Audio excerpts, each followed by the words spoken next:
Advocacia, sob a direção da doutora Silvana Lourenço Lobo e a presidência do doutor Luiz Cláudio Chaves. Declaramos aberta mais uma terça com leis e hoje temos a alegria de receber o doutor Rachid Silva, que é advogado militante, especializado na área de direito civil, conselheiro da Ordem dos Advogados do Brasil, presidente da Comissão de Direito de Família da OAB e professor da Universidade FUMEC e também da Faculdade Batista de Minas Gerais. Para quem não sabe, a Escola Superior da Advocacia da OAB de Minas Gerais é, de todas as OABs do Brasil, a que mais fomenta a capacitação de advogados e de estudantes de direito. Agradecemos a presença de todos os advogados, de todos os graduandos, o professor Rachid e nos explorar temas de acordo com a prática do dia a dia da advocacia e especialmente aos graduandos. Eu gosto de enfatizar que o tema do trabalho de conclusão de curso, para quem ainda não escolheu o tema do TCC, o direito de família tem várias nuances e particularidades interessantes para serem escritos. Eu já passo a palavra ao expositor e, como aqui é uma aula, as perguntas poderão ser feitas durante a própria exposição. É uma aula. Basta levantar a mão e pedir a palavra. Obrigado. Obrigado, professor Paulo Márcio. É uma honra muito grande poder contar com a presença da excelência nessa abertura e representar o professor Silvana Lourenço Lobo, inclusive nos telefonou ainda há pouco, e eu falava aqui com os colegas da possibilidade dela estar presente, já que estava na OAB, na sede, em reunião com a diretoria. Mas eu fico muito feliz de poder estar novamente aqui, nessa casa, e nos deixa muitíssima vontade para poder conversar com os colegas. Na verdade, a aula que o professor Paulo Márcio pretende, na verdade, é uma grande oportunidade de troca de ideias. Aqueles que já nos conhecem, já nos prestigiam de outras eras, né? Como alunos, como colegas em processo, atuando, já nos trazem aí grandes lembranças e boas lembranças das vezes que procuramos, através do direito e através da academia, através do magistério, buscar de verdade novas soluções para as velhas questões do direito de família. E muito nos honra contar aqui com tantas pessoas que são da lida do direito de família, a gente sabe, que estão no dia a dia, mas que não se quedam inertes aí diante das transformações do direito, da sociedade, da família e principalmente do judiciário, que precisa, a cada dia, eu tenho repetido, de figuras emblemáticas, de ídolos, para poder se sustentar enquanto poder, né? Nós temos assistido aí verdadeira avalanche no sentido da transformação dos poderes em funções para aqueles que gostam de debruçar nas questões constitucionais, e a gente vai assistir que aquela tripartição dos poderes, Sonhando Contas, que acaba se curvando na nossa modernidade a um exercício das funções legislativa, executiva e judiciária.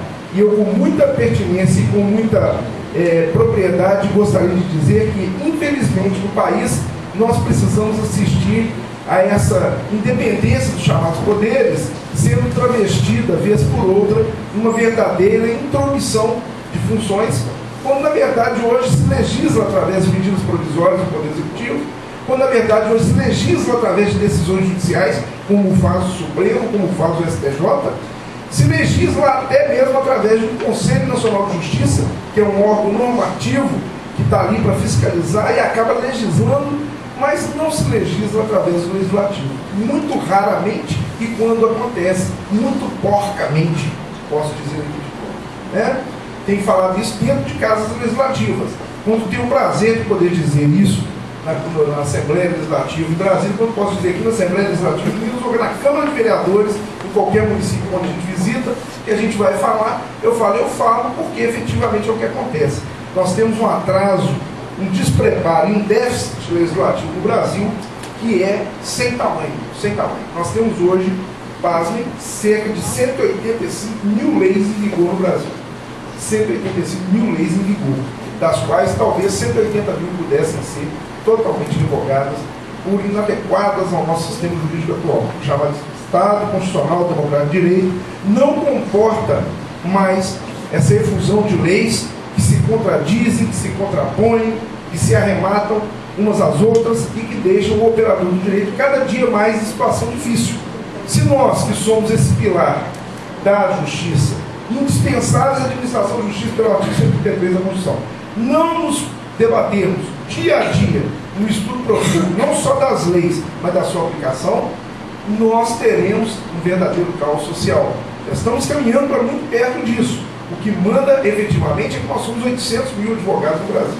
Se não fôramos em tão grande número, talvez já tivéssemos assistido a derrocada desse Estado democrático, porque de verdade ao Estado só interessa punir, ao Estado só interessa criar leis para fazer o papel do Estado juiz. O Estado, lato sensu, é o maior demandante desse país. Então nós não temos dúvida que o Estado acaba corroborando com todo o processo de morosidade, de atraso, de inadequação, que coloca nas mãos dos operadores do direito, que muitos chamam de atos protelatórios, vamos mudar o CPC, nós temos muitos recursos, mas na verdade o que nós precisamos é dar ao cidadão a condição de ver-se defendido dessa sanha punitiva do Estado, que muitas vezes ultrapassa gerações e até deixa o indivíduo ir para a vida eterna procurando um recurso lá com São Pedro, lá na outra vida, porque nessa não dá conta de ver decidido uma questão, principalmente se for contra o Estado. Né? Então, feita essa pequena digressão e essa crítica ao nosso sistema legislativo, de cara, de pronto, nós vamos passar aqui hoje, sem dúvida alguma, imagens do que nós temos no nosso cotidiano do direito de família. E para isso eu vou contar, como já adiantado pelo nosso professor Paulo Márcio, nós vamos contar com aquela participação de todos, como eu gosto de fazer nos nossos encontros, em que, à medida que vamos apresentando os assuntos, as dúvidas vão aparecendo e eu peço que vocês mesmos façam parte dessa nossa interação, dessa nossa conversa, para que nós busquemos, então, talvez tirar conclusões acerca da nossa atuação. Fico feliz também que nós temos a oportunidade de estar registrando aqui o nosso encontro, e isso aí dá uma dinâmica a mais, porque só ia acontecer de a gente até no futuro, num momento qualquer, a gente precisar recorrer desses nossos embates com alguns pontos levados para os nossos encontros de família, que são promovidos pela Comissão de Direito de Família no AB, para os nossos encontros regionais, estaduais e até para os congressos, em congresso, quando as ideias que surgem dos advogados é que são levadas de verdade para um fomento legislativo de qualidade. Quem faz jurisprudência no país é o advogado. Não esqueçam disso. Não existe juiz, não existe promotor, não tem ninguém que faz jurisprudência. Quem faz advogado é a advogada. Os malucos que sonham as teses, sustentam suas teses e mesmo perdendo, entre aspas, as suas teses, eles estão fomentando a jurisprudência. Porque se alguém receber um não do judiciário, a outra parte recebeu um sim. E de qualquer maneira, dali surgiu um julgado que vai se transformar numa jurisprudência, que vai fazer com que correntes vão sendo adotadas a partir de então. Eu, particularmente, fico extremamente feliz e me sinto muito realizado, ao longo de poucos 16 anos de formatura e de exercício pleno de advocacia em direito de família desde o início, de assistir já correntes, ou mesmo algumas pequenas teses que vêm sendo desenvolvidas a partir de estudos que nós ajudamos a fomentar. Lembro que estudávamos o projeto do atual Código Civil, quando ainda chamado de novo Código Civil, né? Esse museu de grandes novidades, e que nós debatíamos com o finado professor Sigmund Contígio, com a Juliana, sua filha, que foi minha mestra na Faculdade de Campos, e outros tantos, como o Ibedefan, o Dr. Rodrigo da Cunha Pereira, e outros nomes do direito de família. Debatíamos aquele projeto 2 anos antes da sua entrada em vigor, e quando chegamos a ter um Código Civil completamente defasado na sua acepção, já que era um processo um projeto de 75, começou no meio da ditadura militar, 2 anos antes da lei do divórcio, quando alcançamos o Código Civil, já vimos um código demodé.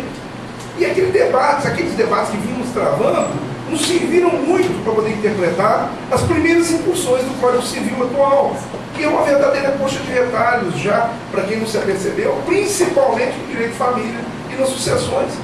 Então eu estou cada vez mais convicto e feliz, porque quando assistimos algumas expressões, e vamos dizê-las aqui hoje, chegamos no Tribunal de Justiça de Minas Gerais, e quando debatemos na tribuna com um outro colega, causídico especialista, e que ele já adota algumas expressões que nós lançamos do nada, como um recurso, estrito senso, não, um recurso lato senso, dentro do direito de família, inexistente e que às vezes acaba vingando e começa dali o colega, o aluno, o professor, começa a tomar gosto por aquela determinada teoria que você cria no momento de necessidade. Você não tem argumento, às vezes, na legislação, há uma vacância muito grande de argumento para o direito de família, porque a família é muito mutante, e então nós nos lançamos naquelas impulsões de rotular, de titularizar, e aquilo acaba graçando, e vira então uma nova sistemática. Quando a gente assiste isso chegar no TJ, e começam a aparecer teses e trabalhos de conclusão de curso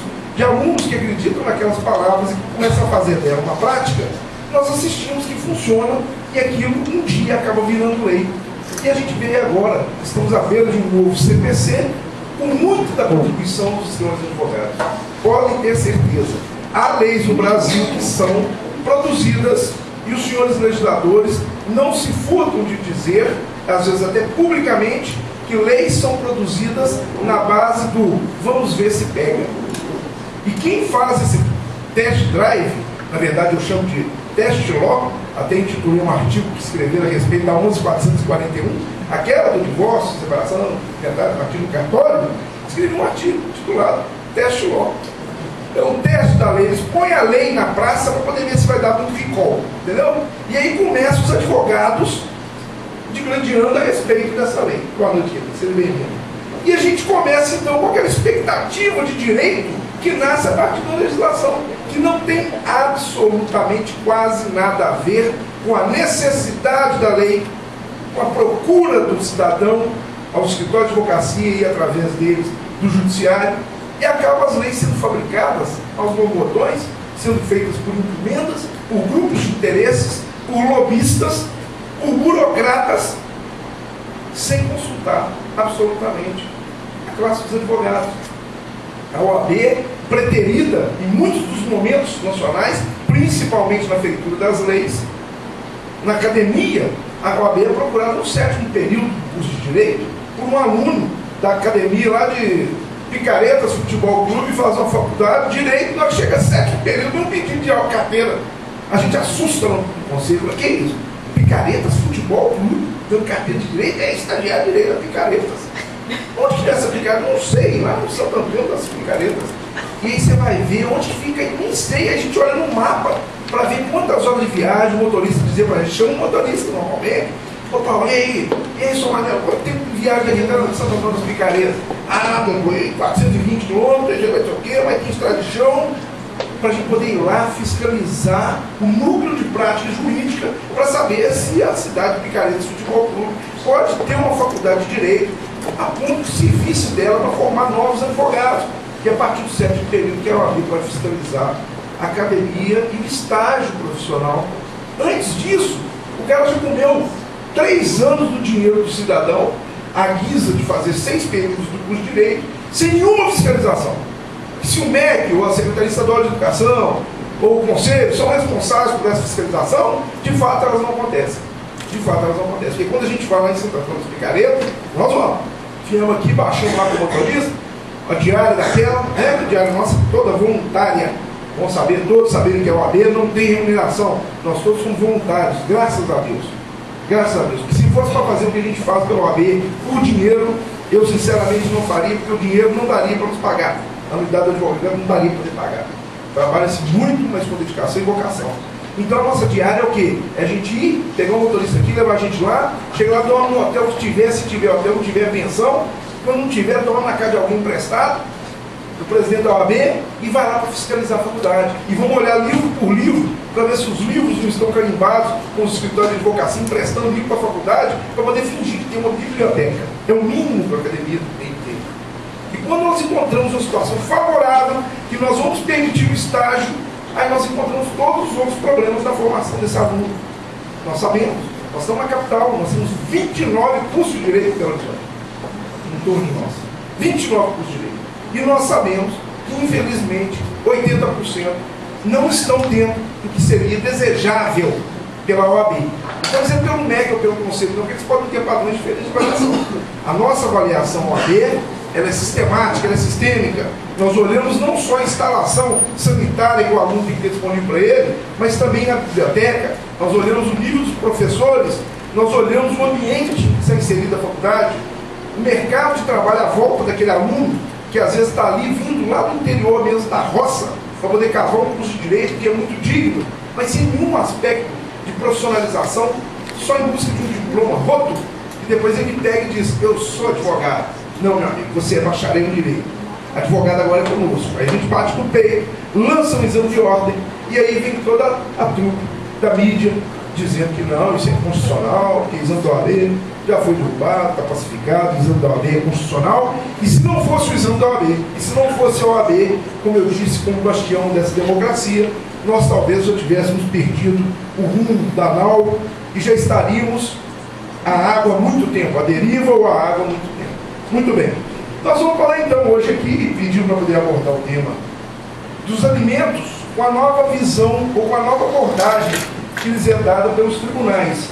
E eu tenho falado com algumas pessoas no dia a dia, e às vezes até com alguns senhores magistrados, pagadores, da preocupação que nós temos tido com a desconexão entre as instâncias, principalmente a primeira e segunda instância em Minas Gerais. E tem justificado isso pelo seguinte, essa semana mesmo nós tivemos uma decisão do processo aqui em primeira instância, a sexta vara de família, seria um problema de falar, doutor Pedro Aleixo. Eles são juízes que com o tempo vão acabando, vão se tornando nossos conhecidos, não podemos dizer amigos, não é de amigo de advogado, é complicado. É o juiz não tem amigo, né? Promotor não tem amigo. Então nós não somos amigos de ninguém, nós somos amigos do advogado. E é justamente na dificuldade que a gente tem, que a gente recorre aos amigos, que muitas vezes a gente encontra na figura do juiz ou do promotor as maiores dificuldades. E é ali que eu acho que nasce a oportunidade do aprendizado. E a gente reconhece que sem juiz, sem promotor, sem advogado, nós estamos todos num barco só, o judiciário também faria água e já teria ido não. Mas o que nós estamos pretendendo com a colocação de que há uma desconexão da primeira para a segunda instância? É muito interessante se você observasse, tivesse condições de a gente ter a mesma estatística que temos aí para números, tivéssemos a produtividade medida pela qualidade das decisões. E quando a gente vê um juiz que se preza ou que se presta a trabalhar dentro do processo do conhecimento, pega desde o início, aquele princípio da identidade física do juiz, vai até o deciso e promove uma decisão no processo de família, com propriedade, com análise do momento, pelo menos, legislativo que nós temos, com as pretensões bem colocadas, e aí ajuda muito a gente ter do outro lado um advogado, um colega familiarista, né? Um advogado, advogada familiarista, alguém que entenda daquilo que nós estamos fazendo ali, e não só números. Quando nós temos isso, e o juiz chega então num deciso de qualidade, e aí uma das partes se ressente daquela decisão, invoca então o Tribunal de Justiça. Seja numa decisão interlocutória, num pequeno agravo ali, de instrumento que acaba virando retido, que volta para cá para apreciar a ponta da apelação, ou seja, num agravo de instrumento que vá a conhecimento e que seja inclusive julgado. Mas também nas apelações, nós temos verificado então uma desconexão muito grande nas teses. E por que eu estou dizendo isso? Parece-nos que fica assim. Os juízes na primeira instância julgam com os olhos do STJ. E os juízes da segunda instância tentam julgar com olhos de juiz de primeira instância. Parece-me que às vezes alguns desembargadores foram promovidos, foram alçados à condição de desembargadores e se ressentem da ausência do ato da instrução e julgamento, do conhecimento da prova, da feitura da prova em audiência, e aquela pesquisa pela verdade processual que existe possível, não é o mesmo no penal, lá no penal a verdade é real.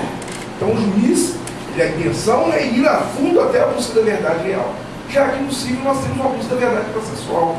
E aí quando nós assistimos isso acontecer, como eu falava antes, a desconexão vem quando as decisões do tribunal muitas vezes são muito díspares daquilo que é visto aqui na primeira instância, com abordagem muito acima do que foi abordado ou visto aqui na primeira instância, no termo da instrução, no campo da materialidade do direito aqui embaixo, deixando passar questões extremamente filosóficas do direito, ou de que seriam de apreço maior para a segunda instância, seria uma preparação das questões constitucionais, e os desembargadores às vezes não se manifestam nesse sentido.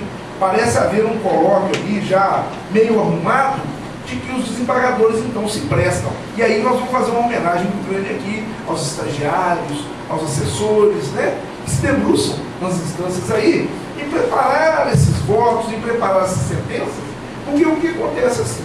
O juiz então dá uma sentença extremamente apegado ao formalismo, ao legalismo, etc, etc, vai para a segunda instância. Quando chega na segunda instância, muitas vezes há uma distorção completa, uma virada incrível daquela decisão, com base em outros pressupostos de constituição processuais. E que aí nós somos levados para o campo da filosofia, da teoria, tal, que não foram apreciados por baixo. E aí nós ficamos naquela. Agora nós vamos invocar um recurso especial. E aí nós vamos passar com um recurso especial quando? Né? E eu gostaria até que alguns especialistas de recurso estivessem nesse momento, porque eu tenho perguntado para alguns deles. Falo, olha, quando é que nós colocamos a questão da repercussão geral com o seu status constitucional que ela tem? Quando é que nós galgamos isso com simples mortais, raradores de um livro no balcão de primeira instância? Quando que nós conseguimos colocar a família no seu lugar de destaque, de proteção especial do Estado no 226 caput da Constituição? Nunca, nunca. Eu vivo vendo aqui no tribunal e falo isso da tribuna. Falo assim, vossas excelências se quedassem a constitucionalizar a família de verdade, nós não estaríamos civilizando a família. Porque quando lá em 88 levamos a matéria civil para dentro da Constituição, o que alguns chamaram de constitucionalização do direito civil, outros chamaram de civilização da Constituição, não interessa a ordem dos fatores. Quando nós fizemos isso é porque nós estávamos acéfalos de matéria civil. Nós tínhamos um código de 16 completamente obsoleto, não atendia os anseios da sociedade. E nós fazíamos direito de família assim: Constituição mais lei do divórcio, Constituição mais Estatuto da Criança e Adolescente, Constituição mais lei de alimentos. E nós não usávamos o Código Civil, mas não, eu não usava. Eu tenho as petições todas arquivadas daquele tempo, e eu não invocava artigos do Código Civil que realmente não se prestava mais à sua finalidade. A matéria ficou constitucionalizada. Os bravos constituintes de 88 levaram para dentro dela o que puderam de matéria civil, o que não soa de boa técnica no primeiro momento, mas não segurou. Só que nós depois tivemos o compêndio de 2046 artigo do Código Civil, que se presta a ser um Código Civil, e nós continuamos tratando. Aqui na primeira instância, os juízes continuam com os mesmos critérios, com os mesmos padrões e parâmetros de 16. E nós vamos abordar aqui, vamos ver o que hoje é novidade e onde está a atividade do advogado e da advogada hoje. Já no outro passo, os desembargadores viajam na maionese, eles olham com olhos de juízes e adentram a questão da prova, esmiuçam a questão processual. Eu até cito o nome, porque eu sempre vejo a figura de Euclides Donizete naquelas decisões, né? E outro dia tem uma sapateada lá dentro da Câmara, lá, com ele lá, porque ele ficou indignado, porque eu advogava contra um juiz, contra um magistrado, pilantra, que deixou de pagar alimento para o filho, porque devia 500 mil na praça, porque deu cano em todo mundo, até do office boy do Fórum de Itabira, e pegou dinheiro emprestado. Aí ele foi expulso da magistratura? Não, ele foi aposentado, né? E continuou percebendo seus vencimentos básicos de 24 mil e poucos reais, perdeu, coitado, das vantagens, mas desses 24 mil e poucos reais, ele não podia tirar os 1.500 para sustentar a pensão do filho já maior, que agora galgou o primeiro período do direito da puta. Ele não podia pagar a pensão porque ele estava sendo muito cobrado das dívidas, etc, etc. Então aquele espírito de porco, naquele momento, naquele julgamento, não era espírito de porco, não. O espírito de porco fez com que os senhores embargadores sustentassem uma tese de que não. E eu peguei e voltei à tribuna em réplica e mandei para o Euclides Donizete. Eu deveria invocar aqui a teoria da bagatela, eu pulou lá de cima, né? O que é isso aqui? Uma Câmara Civil, o que é que registra na ata? Isso é um absurdo, não pode botar o absurdo que for. O advogado é inviolável seus atos de manifestações na defesa transigente dos direitos dos seus clientes. E eu estou aqui para fazer isso. O senhor não se sensibiliza com os meus argumentos civis? Vossa Excelência tem um livro de prática forense? Então eu invoco o penal. Se você quiser, julga aí e tal. E deu um 3-0 para mim. Deu um 3-0. Ele não participava do julgamento. Né? Sua Excelência, grande literato, grande doutor, muito didático, por sinal. Tem um livro aí de prática, por exemplo. Eu não gosto de prática, não, é tudo que gosta de prática. Agora vejam bem por onde que nós pegamos o veio para lá, naquele momento, eu dizer que se faltam argumentos de direito de família para os senhores desembargadores, que estão lá todo dia julgando isso, e que vão se valer de argumentos filosóficos, até utópicos em determinado momento, mas querendo fazer aquilo ali em processo de primeira instância, para poder devolver votos que vêm analisando as provas como o juiz não avaliou, ao invés de devolver a matéria, para que esse, sim, o juiz primeiro fizesse a sua parte do processo. Se isso acontecesse, nós estaríamos felizes. Porque quando nós resignamos com a decisão, que nos é desfavorável ao nosso cliente, nós queremos, de certo, que ela seja revista. Mas nos doura muito mais aí a pílula, o tribunal, quando ele pega e avoca para si a competência de sair julgando de novo aquilo que foi mal julgado. E aí você corre um risco muito grande de ter sido bem julgado por seu cliente aqui e você vê aquilo transformado numa balela lá em cima do tribunal. Eu me lembro muito das incursões que fiz na Justiça do Trabalho no início de carreira, trabalhando no escritório de colegas, quando eu comecei, aquela coisa toda, e que eu fui para a Justiça do Trabalho, e aquilo me privava da minha inteligência, a existência do tal juiz classista, que saía lá fora da sala de audiência da Justiça do Trabalho, né, tipo 8 caso 1475, e perguntava: e aí, doutor, já tem um acordo? Ah, não, eu tenho uma tese. Ah, não, mas vamos um acordo aqui, quanto o senhor está pedindo? 1.000? E quanto o senhor está oferecendo? Eu não estou oferecendo 100. Aí então 1.000 mais 100, 1.000 por 550. Eu dou uma proposta salomônica aqui, não é, doutor? Ô, meu amigo, estudei, faculdade, 5 anos, só gastei cara, quer dizer, não, só não vou cara do meu cliente aqui, acha que é só fazer uma conta de dividir por 2? Que desgraça que é essa aqui, ué? E quebrei o pau com muitos juízes classistas. No início de carreira. Aí me tiraram da área trabalhista. Eu falei: meu filho, você não está certo, não. Eu falei: não estou mesmo, ué. Eu estudei, pô. Algumas dessas classistas lá tornaram-se meus clientes. Virou minha cliente, a doutora Heloísa, já estou minha cliente. Virou cliente, sabe o quê? E descobriu que realmente que aquilo funcionava lá para a Justiça de Trabalho, para a Justiça de Família. Não funcionava, não. Porque família, matemática, direito de família, não existe matemática de direito de família, não, gente.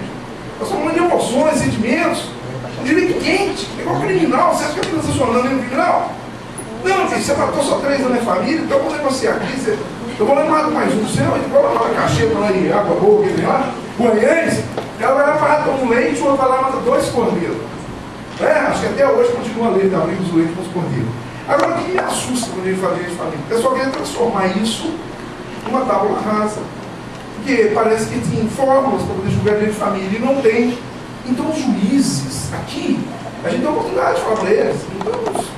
Não fico preocupado, não. Fala, o juiz, convido os juízes para os nossos eventos OAB.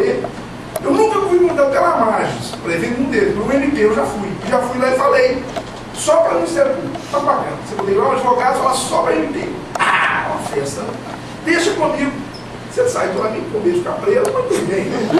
Mas você fala, falei aqui, né, doutor Alceu, vários colegas, doutor Renato Magalhães, vários presidentes da associação, convidaram e várias vezes tive a oportunidade lá e troquei ideia e conta minhas ideias. Agora a margem é impressionante, eu fico impressionante, eu não sei que hora que o pessoal estuda, que hora que eles fazem um curso de atualização, ou se realmente o tanto que estuda para passar um curso não precisa mais estudar, nunca mais. Talvez seja um tipo de garantia, né? Estuda 5 anos, passa com um curso que está garantido que você não precisa estudar mais não. Porque parece que o povo parou no tempo. Nós vamos ver isso aqui com conceitos que a gente vai falar. Tem um negócio aqui, um recurso tecnológico que eu vou tentar ver se não dá certo. Eu já vi que tem um negócio ali que não vai dar certo. Tem um negócio de uma link ali que vai botar o dedão dentro. O que nós vamos fazer? Vamos fazer um apanhado, se você receber, quem não pegou depois, pega o meu cartão, viu, gente?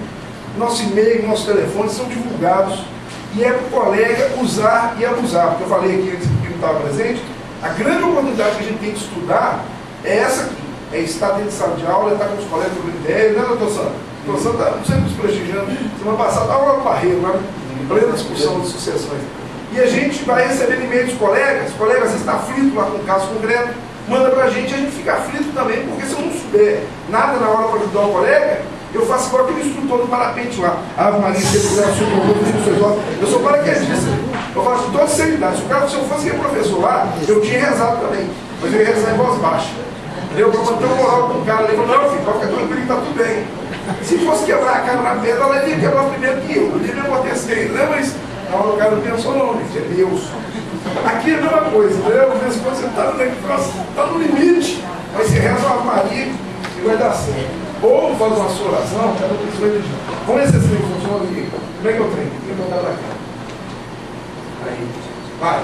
Bom, na verdade, vamos passar isso aqui uma prévia, só para a gente poder ter a oportunidade de fazer um remember aqui do direito de família, dos alimentos, né? Me preocupa muito a questão dos alimentos serem tratados às vezes. Os colegas, na verdade, que são especialistas, que se prontificam a trabalhar com direito de família, na sua essência do escritório, a maior parte do seu trabalho é com família, ligado à família, pega uma coisa civil aqui, outra ali e tal, mas que está no civil e está trabalhando com família, ele tem um ambiente de conversa, um ambiente de conversação que já é de domínio do jargão mesmo do família, né? Que a gente fala aí, dos familiaristas. E uma coisa que vai passando às vezes é que a questão conceitual fica desapegada do nosso dia a dia, a gente vai meio no automático, e a gente fala em alimentos e a pessoa generaliza e põe, e às vezes a gente trata mal a questão, porque a gente não faz algumas diferenciações. E é oportuno a gente passar aqui, ou repassar, questão de definições, né? Conceituação. Essa questão dos alimentos serem divididos em necessários, melhor do que naturais, e civis, para mim soava um tempo atrás assim como esse negócio é meio filosofia, meio empírico, não é. A gente tem que ter uma noção que aquela conceituação que hoje está no 1694 do Código Civil e que está ainda presente, não revogada, no 5478, que é a Lei de Alimentos de 68, nós temos que essa adequação dos alimentos à sua finalidade, ela motiva o julgador a partir do momento que o advogado usa bem da finalidade para a qual ele está propondo a ação de alimentos e não simplesmente os alimentos por pedido. É trazer os alimentos para uma realidade que nós vamos falar dos requisitos formais, materiais, mas a gente vai trazer primeiro já na sua finalidade ou na sua adequação. A gente saber que a ação escolhida, o rito escolhido, está adequado para aquilo que se pretende cumprir. Isso é importante a gente observar. Os alimentos chamados naturais ou necessários estão ligados diretamente com a alimentação, com a habitação, com vestuário. Estão mais ligados com a questão da sobrevivência da pessoa, mais o aspecto pessoal dos alimentos. Enquanto os alimentos civis, esses advêm da corrente que defende o status quo, a mantença social do ser humano, né, que não seria de todo indispensável. Ok? Então, naquele momento do desabamento de um prédio lá hoje, não sei onde foi, em São Paulo, né? Caiu mais um prédio. Está caindo prédio todinho. Eu falei, eu mudei no prédio que eu tinha escritório, que tinha 20 andares só de advogado. Eu falei, esse trem um dia vai acontecer, Deus vai uma bomba aqui, ou um lado, eu mandar um avião, esse trem vai cair, vai morrer os advogados, tudo pelo horizonte. Eu mudei para outro baixinho ali. Caiu um prédio lá. O Quaresma tem escritório. Né? Ainda mais que o Quaresma. Pois é, o Quaresma ainda estava no nome, era meu vizinho de parede. E aí, Cristo, tem que dar uma coisa aí? Fala com o chamarinho. Uma Photoshop, capricho. Depois, quando as fotos me fez, nós já fizemos uma boa, né, pessoal? Estava aberto e caprichou. Bom, vejam bem, essa diferenciação já começa a dar para a gente um toque da adequação da ação. Por quê? O argumento, e aí eu vou falar o seguinte, a tal da historinha, que eu sempre brinquei com os alunos, falo, gente, você tem que fazer uma petição, você não tem que contar história para o juiz, não. O juiz não tem tempo para poder ficar lendo história. Entendeu? O juiz tivesse tempo, ele ia ter um jornal, porque eu acho que nem isso está tendo tempo mais não. Não adianta, né? Todo mundo muito articulado e tal. Então não adianta você ficar enchendo linguiça e ficando petitório de contação de caos, que isso aí não interessa para ninguém, não é bom para ninguém. Às vezes é bom sim, às vezes é bom para determinado cliente. Tem um cliente, se você não fizer aquele rosário, aquela ladainha, não mandar para ele essa petição para ele poder ver, ele não estava satisfeito, ele queria desabafar e botar tudo no papel. Você vai botar, vai ficar taxado no fórum de ridículo, mas às vezes vale a pena, você cobra um tipo mais caro, tem a taxa de demolação, né? Você põe 30% a mais do honorário e vai ser feliz. Brincadeira, são os 25 para o que acontece? Você chega na situação em que você precisa definir se pela ação que você vai ingressar. E aí você fala assim, não, a pessoa não, que tal, o cara não paga a pensão. Paga a pensão. E quando você vai para essa análise, você vai ver depois do julgado, que essa análise ela tem o seu sentido, sim. É da gente saber que o pedido motivado pela necessidade, essa necessidade ela precisa ser trazida para o contexto, não só com a contação do caos, mas com a demonstração da necessidade. E a demonstração da necessidade premente é muito mais óbvia de surgir do processo. Óbvio. Todo juiz sabe, vamos dar um exemplo menor, menino come, bebe, dorme, menino veste, menino estuda, menino, não é isso? Então o menino é um ser humano, todo juiz sabe. Mas nós sabemos que a feitura dessa necessidade diante da justiça, ela tem contornos que são às vezes meio mecanizados, mas são. Como por exemplo a demonstração de que muitas vezes uma determinada uma determinada despesa é necessária e nem está acontecendo por absoluta falta de recurso, como um tratamento médico, como um tratamento físico, uma atividade qualquer que a criança tem que fazer e não possa fazer, porque não tem recurso. Mas tem que estar demonstrado ali o quê? A necessidade daquela atividade e o valor daquela necessidade, o custo daquela necessidade, para que aquilo seja avaliado como sendo um motivo de fixação do alimento, sempre é dele. E a pessoa dizer, não, porque precisa disso, precisa daquilo. Você conta como um caso danado que comprova isso e não vai ser analisado. E nessa onda, então, entre o que é mais pessoal e o que é mais social, é óbvio que aquilo que é mais pessoal é mais imprescindível e precisa aparecer como dor. E as demais, talvez nem tanto. Naquele primeiro momento, o ser humano não vai morrer de fome se não tiver um plano de saúde. A verdade é essa. Não morre de fome se não tiver um plano de saúde. Mas ele vai morrer de fome. Não, ninguém morre também assim por um plano de saúde, não. Tem muita gente aí está pendurada no sistema de saúde. Nós tivemos aí uma municipalização do SUS, nós tivemos muitos recursos. Hoje tem até um avanço social, que pode-se dizer assim, que ainda protege o cidadão de uma certa forma, mínima, mas que ele possa ter um acesso, que é preferível pagar para ele a comida do que pagar o plano de saúde. Porque tem advogado que acha que aí o necessário é conseguir o mais que ele puder. E a primeira coisa que o advogado da Ex-Adverso faz é te dar moedas para poder trocar coisas por outras, né? E aí quando ele fala assim, não, eu já pago o plano de saúde, o juiz já é automaticamente levado a entender que o plano de saúde passa a ser uma necessidade natural, quando na verdade ela é civil. E aí o juiz começa a enfatizar, e o promotor também é craque para isso. Não, doutor, mas veja, está muito longe, já está dando plano de saúde. Eu falei, excelência, está dando plano de saúde de 50 mil reais. Transforma isso aí em dinheiro, quando ele sair, vai matar a fome do menino em uma semana, não mata. A mãe prefere que o menino vá ser atendido no SUS e que vai ter comida. Eu prefiro receber um valor maior em dinheiro para determinadas coisas. E você tem que ter essa percepção, né? Porque senão você acaba enveredando por aqueles loiros, né? Fica com os anéis e perde os dedos. E nós vamos botar anel aonde? Se a gente não tem dedo mais. Não é isso? Muito bem. Classificação da causalidade. Os alimentos, eles advêm, só para a gente poder relembrar, eles advêm de algumas origens, né? E a gente precisa lembrar, os alimentos legítimos, os que decorrem da lei. Então, já está na lei, por força de lei, com relação à insígnia, alimentos, como está no 1694 seguinte, do Código Civil, como está na lei 5478, né? A lei específica dos alimentos.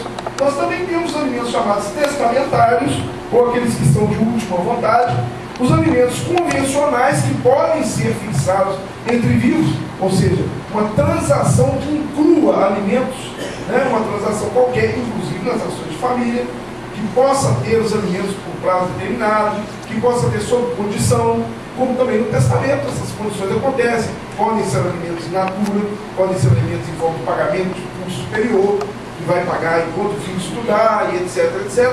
Ou seja, nós temos essa possibilidade. Só para lembrar para os colegas e dizer para os colegas, aliás, que esse material todo eu disponibilizo para vocês, tá? Não precisa anotar dele, não. Pode anotar o que for, às vezes, colocado de outra forma, mas o material fica à disposição de vocês na escola. Manda um e-mail para a escola, professor Paulo? Acho que manda para a escola e a escola repassa para vocês. Certo? E os alimentos que nós não vamos tratar deles aqui hoje, não é o nosso objeto de estudo, são os alimentos ressarcitórios, ou aqueles que têm origem ilícita. Então, atropelou o cidadão, matou, vai ter que indenizar a família da vítima.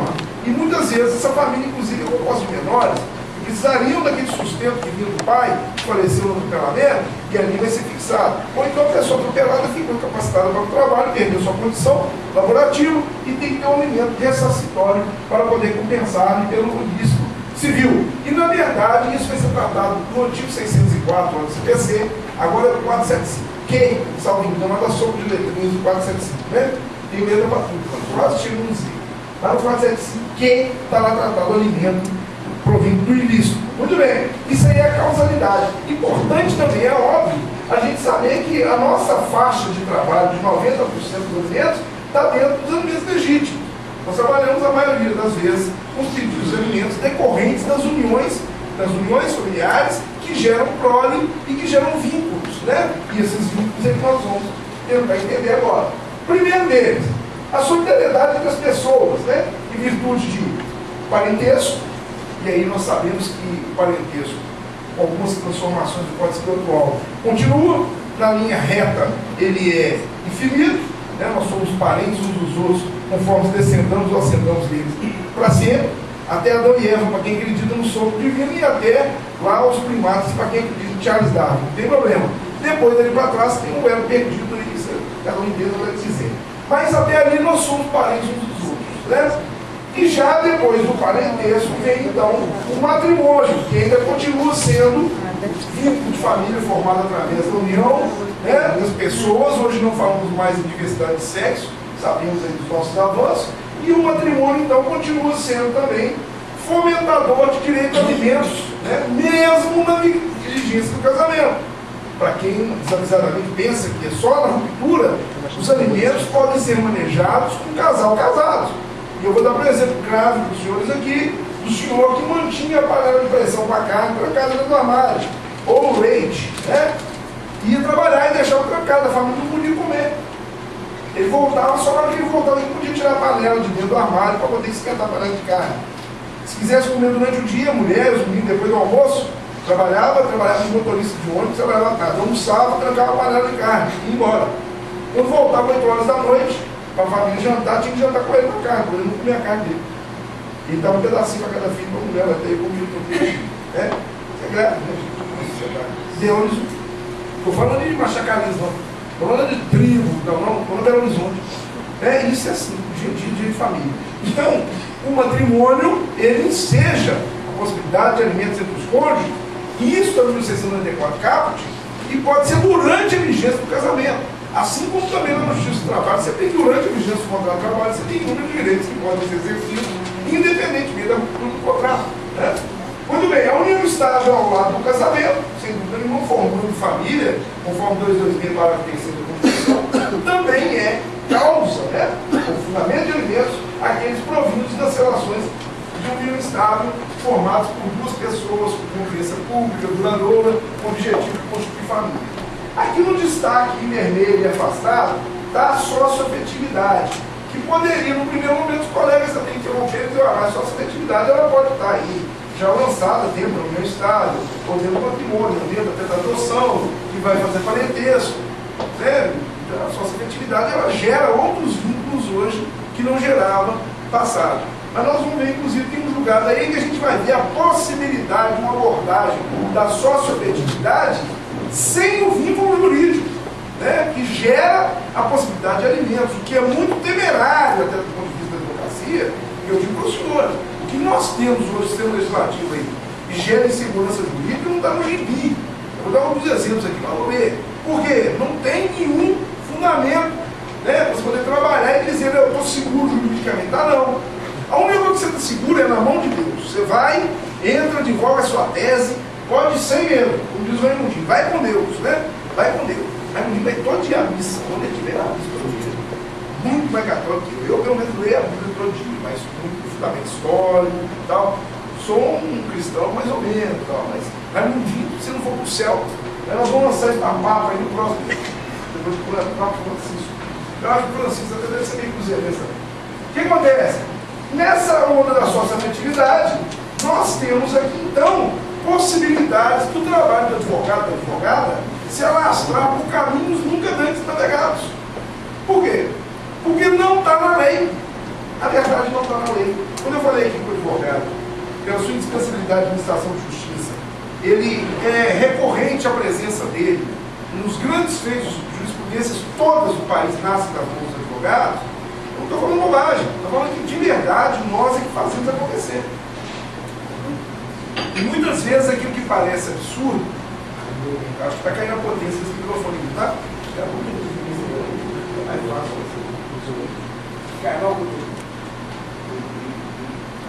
Alô, Márcio, alô, oi, eu sou Paulo, usa o outro. Professor, usa o outro. Acho que é melhor deixar desligado. Usa aquele de lá, por favor. Não, acho que fica mais fácil que assim. É porque está gravando. Ah, então tem que falar que a bateria, acho que a bateria que está indo embora. Vamos ver. Vai acabar de ficar alto demais, aqui eu já vim aqui, me encheu o tempo todo. Oi. Bom, também está muito ruim, então a gente faz uma dinâmica aqui, né? Por isso que é bom ser professor, cantor, né? Às vezes a gente faz umas bossa novas, né? O que acontece? Na verdade, a sócio-afetividade, então, passa a ser considerada para o ambiente jurídico. Olha, a sócio-afetividade está muito mais no campo da Cleide, tá? Para a turma do serviço social, para a turma da psicologia. Hoje em dia, psicólogo, não é isso? Acho que é hoje, eu mandei até uma mensagem para meus amigos lá, mandei seu tempo acabou. A frase muito mais brilhante para psicanalista. Seu tempo acabou. Pronto. Paga a consulta, vai embora, leva seus problemas, que o psicólogo é bacana o negócio. E advogado não tem esse negócio, acabou o seu tempo, tchau. Tem isso, né, doutor Carlos? O cara vai embora, enche o saco, liga pra gente 10 vezes na noite. Eu não gosto de atender no final da tarde, porque geralmente dá um recalco. O cara tem pra gente, liga pra gente no meio da aula. Ô, pessoa, eu lembrei do negócio aqui, ó, já tô piscando, eu lembro que já tem alguém chamando. Então a sócio-afetividade não estava no campo do direito até 10 anos atrás, não, 12 anos atrás. Nós começamos com o Código Civil, esse projeto que é de 75, realmente goela abaixo. Institutos como o IBDFAN, Associação dos Advogados de São Paulo, outras ONGs, Pais para Sempre, né, forçaram a barra desgraçada em cima de alguns deputados, senadores, é verdade, a gente ia lá em Brasília várias vezes, para poder debater com os caras Código Civil. E aí, muitas vezes, assim, tomando um esquina no final de noite e tal, o cara com muita má vontade, pegava um guardanapo, mandava o escraviário anotar. Escraviário é escravo estagiário, né? E vai pro cara ficar tiracolo lá com o deputado enche o pé no golo, o estagiário tem que dirigir para ele quando o motorista não vai, ou pelo menos anotar as coisas do deputado, para poder lembrar a notinha. Aí o cara pega as guardanapos, tudo pegar a nota lá, anota esse negócio aí, 1.790, companheiro, você vê a nota aí, e vai anotando. E essa sócio-afetividade é uma dessas, que foi entrando com ela abaixo, o povo da legislação, foi entrando com ela abaixo. Até os caras lá, aí que é aquela guarda compartilhada, a 1691 de 2008, que hoje modificou 1583, 1584 Código Civil, está lá, a lei foi para isso, né, modificar os 2 artigos, e ela fala pela primeira vez, quando ela vai falar de guarda, que a guarda unilateral, ela deverá ser deferida para que ela revele as melhores condições para o infante, para o menor, para o adolescente, inclusive de afetividade. Aí, a primeira vez você fala em afeto dentro do Código Civil, um código que desde 16, a gente casa as pessoas sem amor, sem afeto. Lá não tem nada disso. Porque o casamento civil é um casamento contrato. Ele não é um casamento de instituição. A instituição é um casamento religioso. E aquele contrato nunca falou de amor, de afeto. Hoje é que fala que as melhores condições, inclusive de afeto reveladas para a criança, que vão determinar quem fica com a guarda, no caso da guarda unilateral. Muito bem. Isso aí é o princípio de que nós temos um direito dinâmico e que nós não podemos ficar parados no tempo. Se a gente ficar estudando só livro de direito, nós não vamos chegar no consenso de fazer uma boa ação nem de alimentos. Porque aqui nós vamos ver que essa sócio-afetividade, ela ganha contorno expresso em julgados do STJ. Quando a ministra, principalmente as nossas ministras, eu fico extremamente lisonjeado de poder contar com as ministras do STJ, com as ministras do Supremo, com as juízes e desembargadores aqui do nosso Estado, né, com as mulheres na OAB, fazendo administração pública. Sem dúvida alguma, Lacan não tinha razão quando disse que a mulher não existe no seu texto. Né? Lacan deixou um vazio muito grande para a reflexão da humanidade, ao dizer que a mulher não existe, que a mulher é a projeção social do homem. Né? Ele cita e depois contrário a Freud nessas questões, mas ele dizia que a mulher não existe. E hoje nós estamos vendo onde que está a completude da mulher. Eu até compartilhei alguma coisa no Facebook no final da tarde, né? E falei disso lá no Unileste, sexta-feira, numa aula magna que demos lá, para os alunos aqui do curso, começando e tal, e lá ao lado do reitor, que é o Dom Leves Lara, me presenteou até com a sua obra da sua dissertação, a sua tese de doutorado, em latim, que é uma tese maravilhosa, me presenteou lá e ele disse, olha, os argumentos que você está usando aqui são os argumentos que eu uso na minha tese, porque são os argumentos desde sempre, de Engels, de Schopenhauer, que vão dizer da criação da família, da origem da família. E quando a mulher deixou de ser fracionada, quando a mulher deixou de ser fracionada, é esposa, mãe, prostituta, lavadeira, passadeira, cozinheira, empregada doméstica. Quando a mulher deixou de ser fracionada e foi se fundindo numa mulher só, é que nós alcançamos o que nós alcançamos hoje. Uma revolução do século XX, que agora carregamos para o XXI, um grande dogma para ser vencido. Até onde vai a mulher agora? Porque até onde ela veio nós já vimos. E agora eu falo para os senhores, a evolução que nós temos, não aqui, não é só no Brasil, todo mundo, com essa nova postura da mulher, que então deixou de ser fracionada, ela ganhou as ruas, ganhou os melhores postos, os maiores postos, expressão, e ainda que não ganhe ainda os melhores salários, não esteja em todas as condições igualadas, nós temos a plena convicção de que grande parte do que eu vou falar aqui ainda está relacionada a essa revolução. Né? Essa revolução. Depois que passou tudo que nós já passamos, em termos de direito do trabalho, tal, nós assistimos revoluções sociais nesse sentido, a revolução industrial, nós assistimos essa revolução da família, por isso, muito por isso, né? Por essa vinda da mulher para dentro do contexto social definitivamente. Muito bem, então vamos falar das características que são aquelas tradicionais, e já lidas e rendidas por nós todos, mas que continuam motivando as questões dos tribunais. Como? A impenhorabilidade, né, dos alimentos. Os alimentos continuam tendo esse caráter tão necessário, ou seja, caráter vital, que eles não podem ser penhorados. E disso tem se valido muita gente para aqueles efeitos das contas, salários, né? Nós temos que lembrar disso na hora de fazer a defesa do nosso bem nas ações de alimentos. Pessoas que não são levadas a pensar pelo lado da proteção que os alimentos têm e que o salário por ser alimento também tem. Né? A partir do momento que o seu cliente é um demandado e ele sofre uma tentativa de penhora através do passeio júri, o juiz lá manda indiscriminadamente o passeio júri no cara da mesa de audiência, você tem que estar alerta para essas questões. Primeiro, de que a conta salário é penhorada. Então é necessário que aquele empregado tenha esse vínculo e tenha a conta salário caracterizada no banco. Segunda coisa, importante também, que a sua cliente ou seu cliente de alimentos tenha uma conta especificamente para a recepção ou recebimento dos alimentos convencionados ou fixados em juízo. Porque essa conta ela é especial. E lá no Banco do Brasil, lá na Caixa Econômica Federal, lá no banco qualquer que seja, tem a opção de colocar lá se a conta é ou não protegida da impenhorabilidade. E essa impenhorabilidade lançada na conta, falando que é conta salário ou que é conta pensão, ela faz uma couraça para o seu cliente, seja ele alimentante, seja ele alimentado. Isso é importante observar, porque a maioria das vezes pensa assim, não, pode abrir uma conta, pode botar os alimentos aí na conta da mãe mesmo. Aí pega a conta da mulher, que já é a mãe mais às vezes, dá o número da conta dela corrente, que é uma conta comum. 3 problemas nascem ali. Primeiro, a questão da tributação, que nós sabemos ser extremamente errônea no Brasil.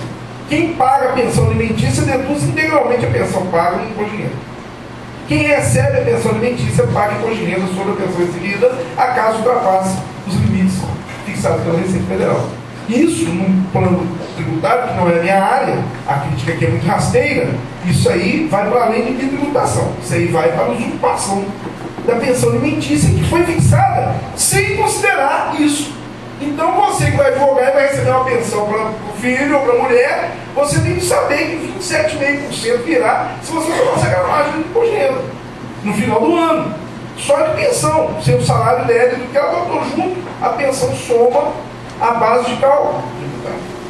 E você tem que estar atento para isso, porque na hora de aceitar um acordo ou de pedir os alimentos, você tem que calcular que essa aplicação tributária será incidente sobre aquele montante. Isso é importante lembrar. E essa impenhorabilidade, então, é a proteção que você tem para o alimentante ou para o alimentário de que essa conta não será tocada.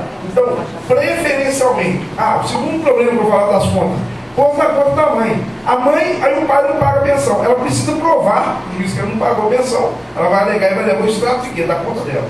Então ela vai estar quebrando o próprio sigilo bancário, mostrando outros depósitos que tenha, movimentação e às vezes até um saldo que ela tenha na conta, que não era conveniente ela colocar aquilo ali com quem está pedindo alimentos para o filho. Né? Então já fica aberto o sigilo bancário. E o terceiro fator é exatamente pelas outras questões. Se ela, num determinado momento, tem uma dificuldade financeira qualquer e sofre uma constrição da sua conta por uma penhora, lá por uma dívida trabalhista, lá por um acidente de veículo, uma coisa qualquer, ou um empréstimo bancário que fez e não pagou, automaticamente o dinheiro da pensão que cai ali vai embora junto com o valo para poder pagar a dívida dela, que não tem nada a ver com a pensão alimentícia. E ela não tem essa proteção. Então, necessariamente, abrir uma conta específica para a pensão alimentícia e colocar à disposição do juiz para que sejam feitos de acordo com o programa. Sobre a respeito do movimento e do alimentos, principalmente no caso das pessoas que são fixadas em grupo de família. Sim. Aí, foi para 3, 4 pessoas e favorece, né? 3, 4 pessoas, só que em virtude de ser depositado numa conta única, aí sim, Sim. A questão, então, a pergunta da colega é justamente com relação aos alimentos quando fixados em intuito família, que nós estamos gravando, para os colegas aí terem. Fixados em intuito família, mas na verdade são depositados numa conta única. É o caso da mãe, com 3 filhos, mais das vezes. Então aquela conta dela recebe todo o valor, na verdade, os valores são destinados a 3, 4 pessoas, múltiplos credores. Na verdade, tem 2 entendimentos. O primeiro e mais fácil de todos é a hora de declarar o imposto de renda. Primeiro, os filhos que estão sob sua guarda são seus dependentes.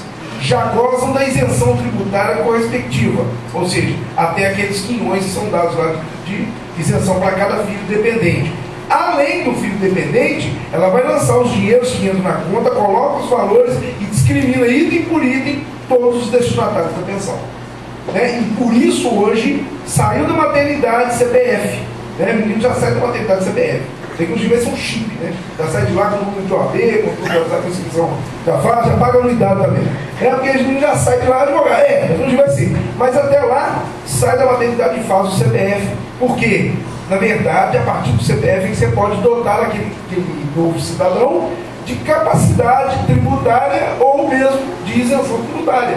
Que você tem um CPF, a ele será agregado aquele valor recebido. Óbvio que enquanto o poder familiar ele está sob gerência ou administração do seu responsável, mas o responsável não pagará imposto, não será tributado sobre aqueles valores que não são próprios, ok?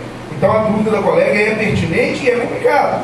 Tem que orientar o cliente a fazer isso tudo. Está vendo que ele não pode passar, simplesmente fazer a ação de família e falar com o cliente, não, vai entrar na sua conta lá, depois você vem cá e acerta os honorários. O negócio fica, depois ela vai ter um problemão. Inclusive eu tenho um caso de um colega advogado, que é advogado de plano, conhece muito mais de imposto de renda do que eu, e entrou numa dessas recentemente, apesar do nosso aviso. Depois que ele viu o negócio, não, que é isso, eu tenho certeza, não vai. Foi lá, mandou barulho, a pensão não é barato, não é pouco. Então entrando lá, ele tem aguarda os 3 filhos, a mãe é bancária, executivo de banco, pagar quase 9 mil reais de pensão, e na hora que ele viu esse dado no final do ano, e foi tentar sair fora do União, o bicho já estava no calcanhar dele. Eu não sei como é que se virou. Bom, imprescritibilidade. Vejam bem, a imprescritibilidade, é bom a gente observar que essa imprescritibilidade é do direito aos alimentos. Esse direito aos alimentos são imprescritíveis. Mas e quando durou o poder familiar no caso menor? Verdade. Mas só aqui mesmo maior pode pedir alimentos. A verdade é essa. Tanto que os pais podem pedir alimentos para os filhos. Nós vamos falar da reciprocidade. E em sendo assim, nós temos que considerar que, em havendo a necessidade, a possibilidade, todos os demais requisitos dos alimentos, nós podemos ter uma viabilidade da ação de alimentos. Os alimentos são imprescritíveis no seu direito. Não são, no entanto, imprescritíveis as dívidas alimentícias. Essa sofre prescrição, e hoje muito mais severa, pelo artigo 206 do Código Civil, que vai ser de 2 anos.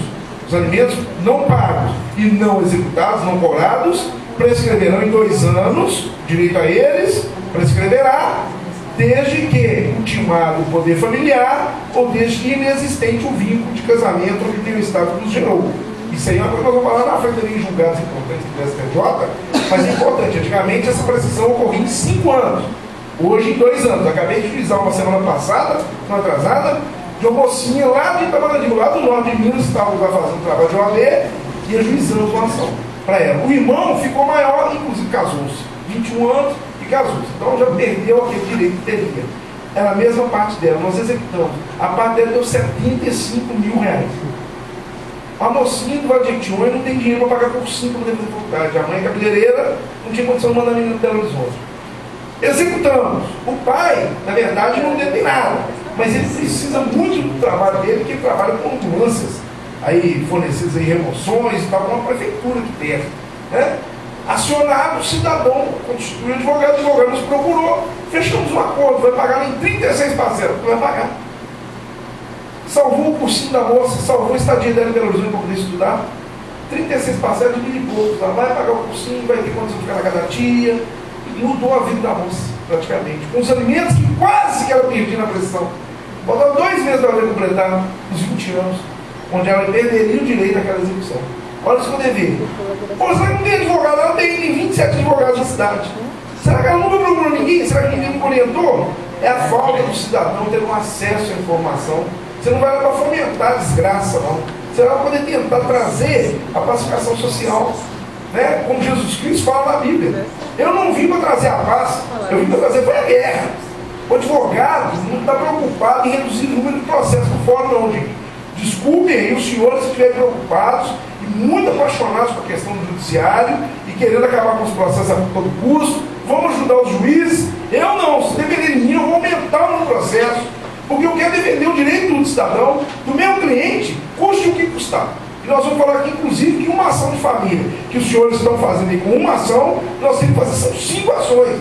Nós vamos ver que o problema da acumulação de ações está enterrando o judiciário justamente o problema do rito. E os senhores juízes não lidam com isso.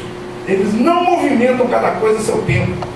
Eles têm a maneira de empacar o seu processo. E aquilo ali vira uma odisseia, né? O Raimundinho falava calvário. As execuções de alimentos viraram um calvário no Brasil. E eu falo da odisseia. Quando você consegue acabar um processo de família, ou você morreu, ou o seu cliente morreu. Entendeu? Graças a Deus, meus clientes morreram, enquanto eu estou aqui. Mas vejam bem, insensibilidade. Os alimentos não podem ser cedidos, né? E aí entra nessa insensibilidade a incompensabilidade. Os alimentos não são compensáveis. Você não pode compensar alimento com dívida patrimonial. Tem gente aí fazendo partilha de mês, aí na hora da partilha de mês, você vem comigo, você está mais da casa e não paga alimentos. Não existe isso. Se o promotor de justiça passa com isso, é porque o promotor de justiça é incompetente também. E faz vista grossa e dá a fim de acabar o processo. Dá a fim de acabar mais um número do CNJ. Mas você não pode condenar com isso. Os alimentos são inacessíveis, são incompensáveis. Alimento é alimento e pronto. Alimento é poder matar fome. Quem tem fome tem pressa, dizia o Betinho, sociólogo. Você deixar aqui ganhar aquela até patrimonial, poder ficar negociando, aí você está regateando o processo, né? E tem pessoas que às vezes são levadas pelo lado fácil, por essa quase tentação de ver o negócio resolver num acordo e vai fazer um acordo mal feito, porque vai prejudicar o cliente. Os alimentos, como eu falei antes, eles são muito mais importantes, às vezes, para o plano de saúde. Os alimentos propriamente ditos, né? Os naturais. E você não pode ficar transmitindo aí uma coisa para a outra, transicionando aí para lá. A irrepetibilidade é aquela questão básica e terrível. Uma vez pagos, os alimentos não são devolvidos, né? Os alimentos pagos estão consumidos, porque a natureza dos alimentos é serem consumidos. Eu brinco muito com o pessoal e falo assim, ó, alimento de criança, alimento de menino, ou é devolvido em forma de regurgito, ou então de cocô. E não tem outro jeito de devolver, né? Tomou uma madeira, não tem jeito, ou ele vai dar uma regurgitada, não tem jeito. Por quê? Porque o alimento se devolve. E isso vale para aqueles casos em que nós temos a expectativa do direito do cliente assegurada nas vias recursais. Exemplo, aquele recurso que nós vamos entrar e vamos pedir um efeito suspensivo. Efeito suspensivo ativo. Efeito suspensivo ativo é aquele que dá ao desembargador, o instrumento, por exemplo. Nós temos a possibilidade de mandar um recurso para lá e pedir um efeito participativo, em que o desembargador, o relator, ele pode, pela sua caneta, modificar, suspendendo a ordem do juiz, substituir a ordem do juiz por outra que seja eficaz para o caso que se consta. Como só ia acontecer muito naquelas decisões de alimentos, por exemplo, agora tive uma exoneração de alimentos, revisão de alimentos. Aí o juiz aqui, sem ver, sem ouvir, ele tem a prerrogativa, no caso da juíza, tem a prerrogativa de antecipar os efeitos da tutela, então de dar uma liminar. Mas ela não viu absolutamente nada dos argumentos da parte contrária, que é a minha cliente, os meus clientes menores. E lá em sede de agravo, antes de contestar, eu vou lá e vou agravar daquela decisão, sem que o juiz soubesse nada, porque ela não tem nenhum documento na mão, e lá no agravo eu vou fazer toda a prova que eu quero. Aí é a hora do meu desembargador funcionar como juiz. Ele lembrar os tempos dele, de primeira instância, de ele avaliar provas que não foram produzidas ainda, porque não estão no tempo oportuno. No segundo dia da fixação dos alimentos, ou da redução, eu já estou agravando munido de documentos no tribunal, antes da juíza saber do que eu estou falando. Aí quando eu venho com o 526 pronto avisando para ela, ó, doutora juíza, agravei da sua decisão, viu? E juntei lá a cópia desses documentos, que a senhora nem conhece, ó, 2 volumes. Aí a juíza vai olhar, ela tem a possibilidade de exercer nobreza de se retratar. O que é incomum nessa classe, né? A classe quase inatingível por esse sentimento nobre da retratação. 16 anos eu assisti alguns doidos, como o Newton, né? O Newton, Teixeira Carvalho, doidão, tá lá na rádio agora lá. Completamente louco. Mas por ser louco, o Newton não dava o negócio 10 horas da manhã, revogava 2 horas da tarde, depois dava de novo 5 horas, e assim, na hora que o dia acabava, ele ia embora para casa com o dever cumprido, como ele falava. Ah, não gostou, vai pro tribunal, reforma lá. Na verdade, depois que você passa de 2 anos que você está no carro, aí você pega e fala assim, porque você fica com medo de ser mandado embora, né? Passou seu estágio probatório, que até 2 anos você passa uma dessas e te manda embora. O juiz não fica não, é doido, doidão, viu? Pegou o Código de Processo Civil, rasgou, jogou fora na garrafa do ministério, nunca mais usa estranho. Né? Ele, como processualista, nato, fato salariano, gosta muito de fato salário, defendeu o fato salário no mestrado, agora está doutorando, mas rasgou o Código de Processo Civil. Eu não uso estranho, não, para quê? Você tem não, para quê? Eu julgo que do jeito que eu achar. Pronto, e aí você vai tribunal, código, acabou. Por quê? A teoria processual que socorre o juiz da Vara de Família de Belo Horizonte, na época do Newton, ela era baseada em 11 códigos de processo civil diferentes. E ele não tinha, eram 12 varas, são 12 varas. Um não tinha e os outros 11, cada um tinha o seu. Não é isso? Nunca vi. Uma vara não conversa com a outra, eles não sabem usar o mesmo código, não. Cada um adota de um jeito. A interpretação ali, a hermenêutica ali, loucura, festa. Agora está melhor ainda, ficou melhor ainda, porque saíram uns 4 ou 5, veio um do consumidor, veio um da tóxicos lá, né? Do taquinho virado a tóxico. Veio o Geraldo Clarella do consumidor, quem? Ah, Valência veio disso, também foi juventude, né? Pelo menos ele tem juventude, mas eu não vou questionar. Mas tá uma festa. Mas isso é bom para advogado, isso é bom para advogado. Não é ruim não, sabe por quê? Pelo menos você tem uma coisa, você não fica engessado. Né? Você não fica engessado. Todo dia você tem decisão diferente, todo dia você tem caso parecido, uma hora você usa a tese para poder acusar, outra hora você usa para defender, porque funciona tudo, né? Nós temos uma diversidade muito boa, para poder conviver com as diferenças dos juízes também. A transmissibilidade é uma característica terrível que mudou da água para o vinho com o Código Civil de 2002, porque essa transmissibilidade no antigo código era ao contrário. Os alimentos eram intransmissíveis na sua essência.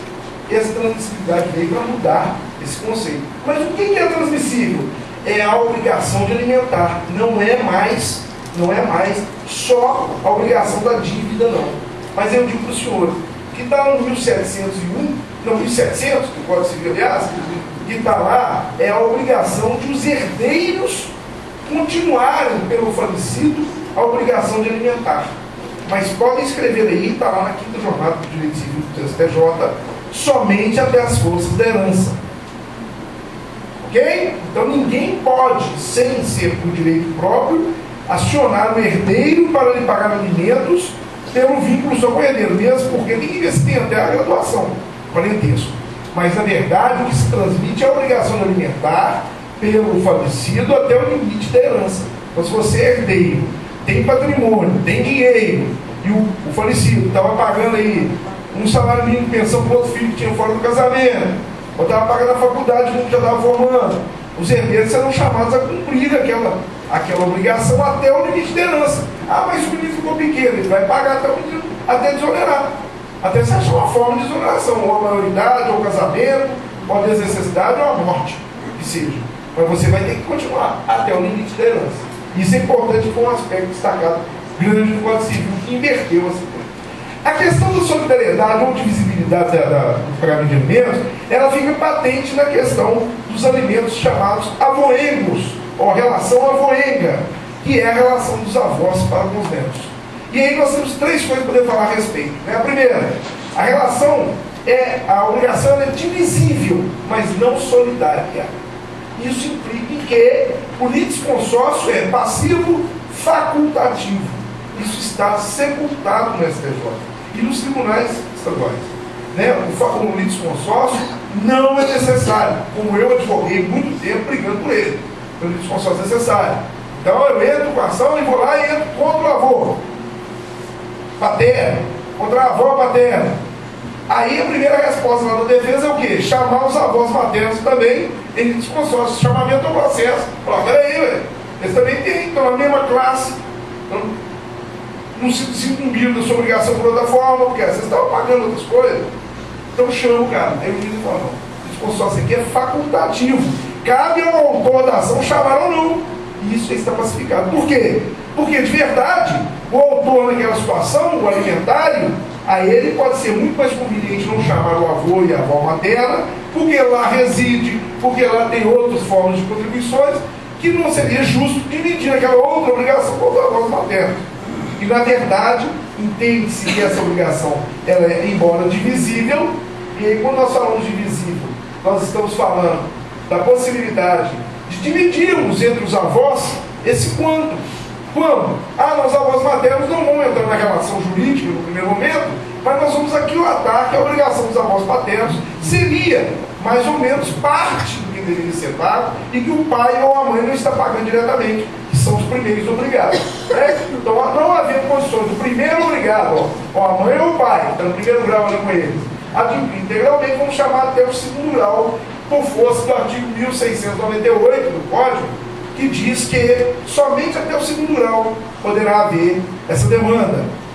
1694 fala, podem os parentes, os cônjuges, os companheiros, os parentes, mas não diz quais parentes. E parentes para nós hoje, na colateralidade até o quarto grau. É isso? Até o quarto grau. Parentesco hoje até o quarto grau na linha colateral. Na linha reta, infinitamente. Mas lá o 1698 corrige e diz até o segundo grau, ou seja, até o avô poderá ser pedido. Só até o avô? Não. O irmão também pode pedir alimento do irmão, porque está no segundo grau também. Eu, meu pai e meu irmão, está no segundo grau do meu parentesco, e eu posso pedir para o meu irmão se eu tiver a necessidade e ele tiver a possibilidade de suportar, no primeiro momento analisar somente esse binomio.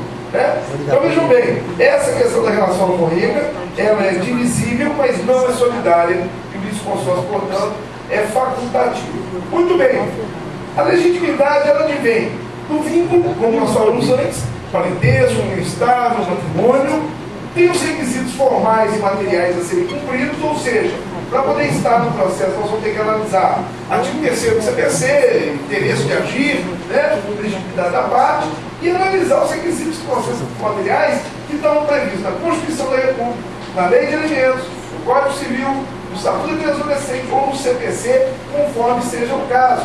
Nós vamos ter lá no elementos do Código Civil, no 1694, previsto os seguintes, né, combinados com a Lei de Alimentos. Nós vamos ter alimentos ao nascituro, garantidos no artigo 5º da Constituição Federal, que é o direito à vida, combinados lá com o artigo 2º do Código Civil, que fala que a capacidade civil começa com o nascimento com vida, mas desde já assegurados os direitos do nascituro, e ainda agora a lei, a famigerada Lei 11.804 de 2008, que é a Lei dos Alimentos Gravídicos, que é um total impropério de redação legislativa, péssima redação, péssima conceituação, a ponto de você ter, inclusive, uma questão de legitimidade totalmente deslocada. Nós vamos passar daqui um pouquinho mais vagar para fazer essa crítica, não podia deixar de passar esse momento, mas são alimentos que são garantidos ao nascituro. Né? Por que não? Pessoa, a avaliação da igreja, da medicina e do direito são completamente desconexas com relação a isso. Fazer só um breve comentário aqui, né? Quando começa a vida para a medicina, quando começa a vida para a igreja, quando começa a vida para o direito. Né? Para o direito, nós vamos ter uma concepção aí que está na nuvem. Até outro dia, era uma coisa.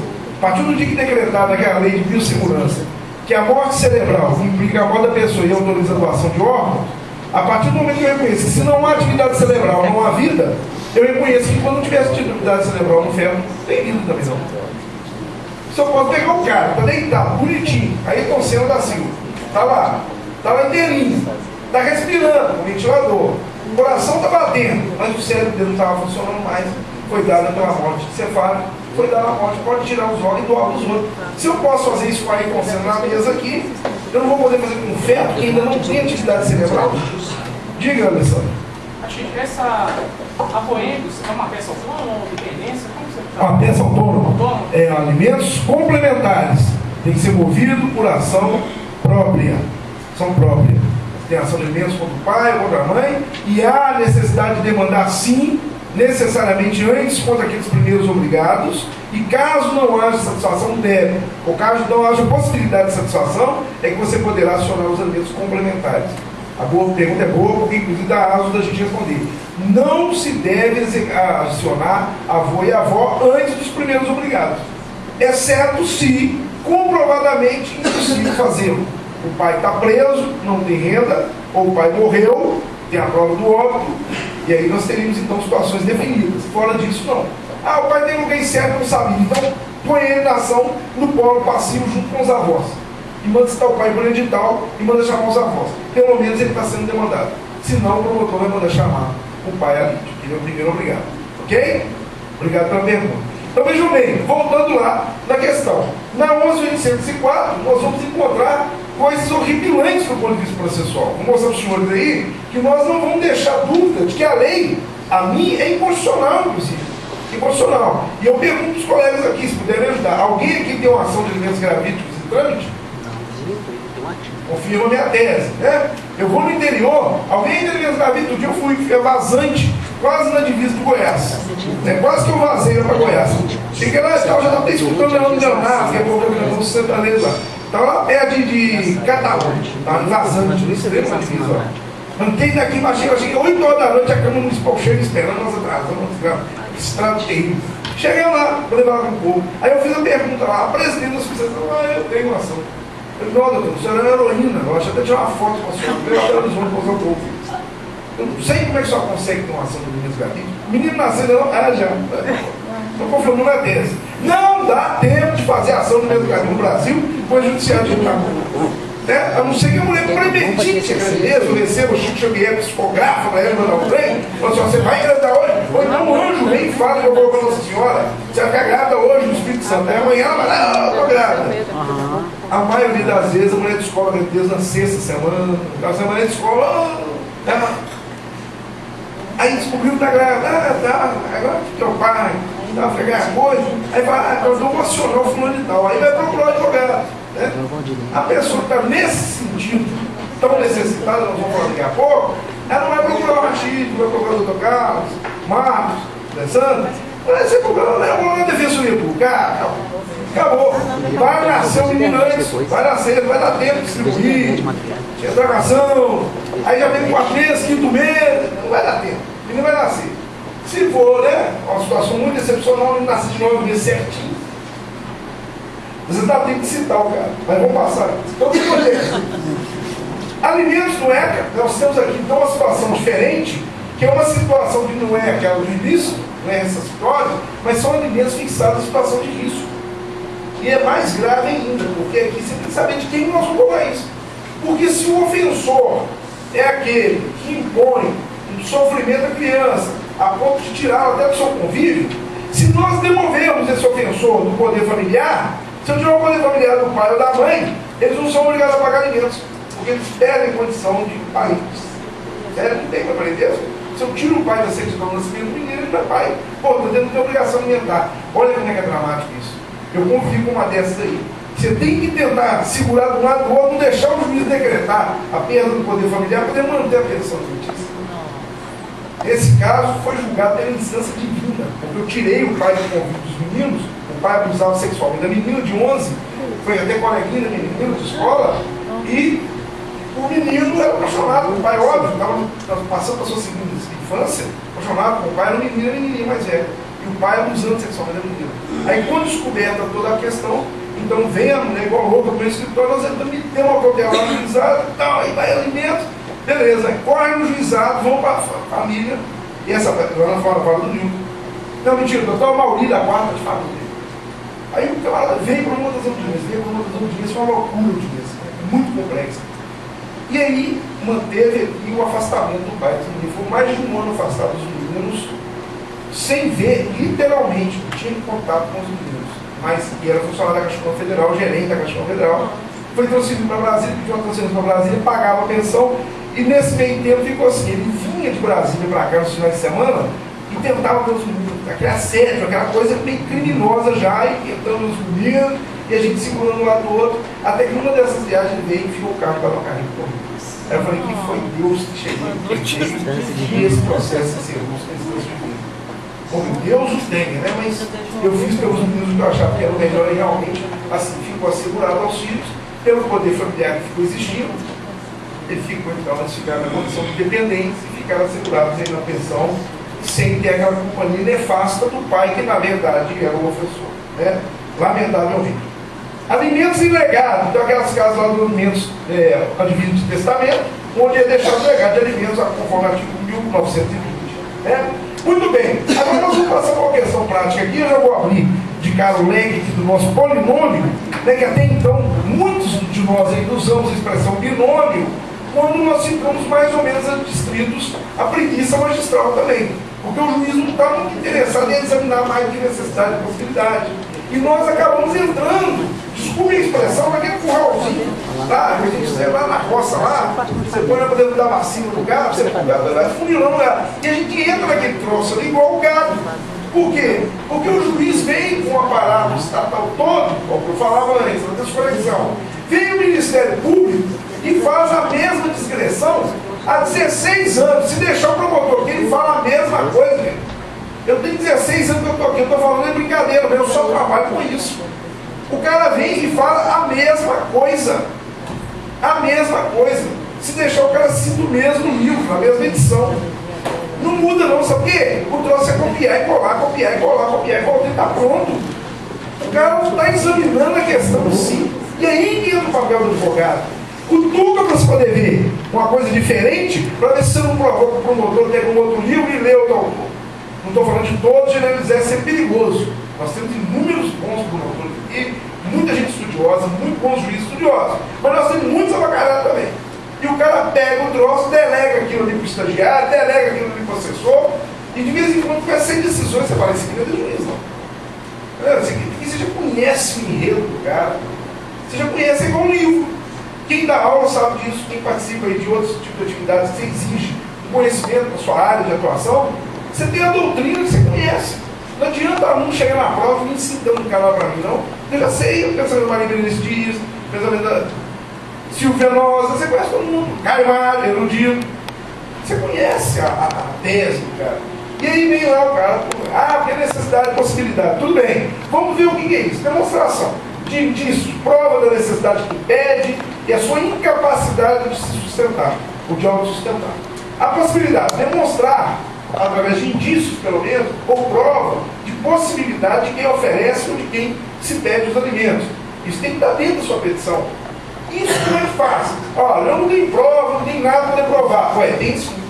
Porque hoje o direito de família, assim como o direito de trabalho, ele prestigia o princípio da realidade, a primazia da realidade. Então você tem uma condição fácil, às vezes, de fazer uma prova através da própria condição que vinha tendo o casal antes de se separar, ou da prova que é a sociedade que mostra, a prova testemunhal muito utilizada no direito de família, com riqueza de detalhes, demonstrando que essa possibilidade existe. E você às vezes se furta de produzir isso, porque fica assim, não vou deixar porque não tem instrução de julgamento, não vou levar testemunho. Pô, por que você não pega a declaração das testemunhas já antes de fazer a audiência e já levando a inicial, que aquilo contamina o juiz de alguma forma, e você não tira fotos, né? Fotos da casa, do carro, da ostentação do cidadão. Facebook é uma beleza, que perde dias para você poder pegar fotos, né? Como um caso clássico aqui em Belo Horizonte recente que eu trabalhei, recente em 3 anos, vamos dizer. Mas aquele cara que botou fogo na fábrica dele aqui, eu posso falar porque não vou falar o nome do cidadão, mas não tem problema nenhum. É a única fábrica na América do Sul daquele aparelho desfibrilador do coração. É a única fábrica na América do Sul. Aí ele botou fogo na fábrica dele.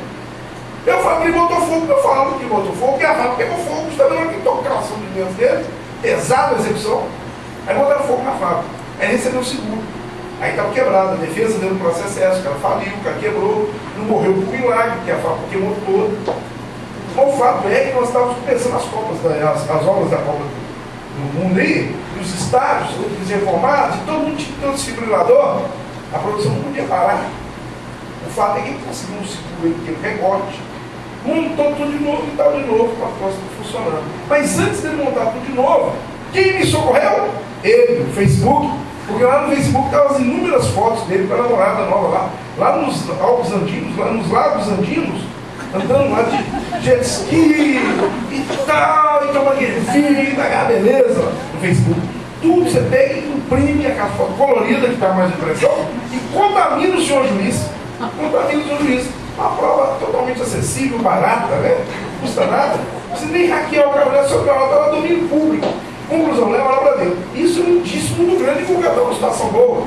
Foi árdua a tarefa, mas conseguimos colocar e convencer de que havia condição, fizemos um acordo no final. Aí vem para poder complementar o tal do polinômio. A proporcionalidade está implícita ali dentro, que mede-se a balança do direito de alimentos pela necessidade e pela possibilidade. Está implícito. Mas a proporcionalidade é que manda de verdade para poder fazer o quanto alimentício. E aí que mora o perigo do advogado. A recente recente ação nossa, nós chegamos lá e nós tentamos influenciar o juiz com um número, né? 1,7 salário mínimo.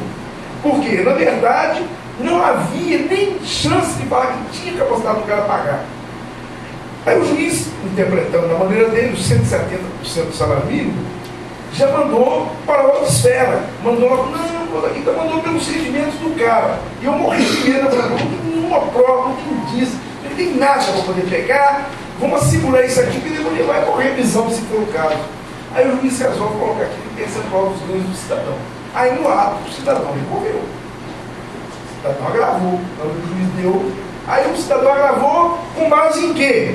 Doutora Lúcia Massara, que é ex-adversa desse cara, agravou com base num julgamento, numa decisão extra-petita. Extra-petita por quê? Porque o cara pediu de salário mínimo, Vossa Excelência deu os provisórios primeiro 170% do salário mínimo, usou um jogo de palavras, era a mesma coisa, mas depois de decisão o juiz não, então 30% do salário mínimo dele. Aí o cara gravou. Óbvio que ainda não chegaram os ofícios, óbvio que ele ganha bem mais do que eu presumia naquele caso. Né? Efetivamente ele tem um vínculo lá que para ele é ruim essa fixação percentual. E aí já ficou demonstrado para mim o que acontece. Agora nós só temos que fazer a prova dos autos, os ofícios. Aí já a doutora Lúcia já brigou, vamos fazer uma acordo, vamos conhecer a verdade que nós estamos tratando. Porque essa proporcionalidade, ela tem que estar ligada com alguns argumentos, outros requisitos dos alimentos. Dentre eles, lembram? Os alimentos que são os alimentos naturais ou necessários, mas também os que são civis ou côngruos, que são aqueles que vão para além de a gente não quer só comida, a gente quer comida, diversão e arte. A gente quer comer, mas a gente quer se divertir, a gente quer escola, a gente quer um tênis melhor, a gente quer poder ir no Parque Guanabara, em vez de ir só no Parque Municipal, e cansa também, gatinando no Parque Municipal. Só ficar no trem lá, andando com esses bichos lá, vamos lá para o Guanabara, que é bom, né? Tem montanha-russa, não sei o que e tal. Ninguém quer isso. Ninguém quer o quê? Quer o status também. Então ele quer o necessário, mas ele quer o desejável. E para isso o advogado tem que estar atento, que eu pedi, e aí os senhores têm que estar convictos de que não é essa petita a decisão que julga em desconformidade com o pedido quântico de alimentos. Afinal, Sua Excelência, o juiz, não está distrito à legalidade estrita, nem está distrito aos pedidos das partes. Ele julga conforme a verdade dos autos.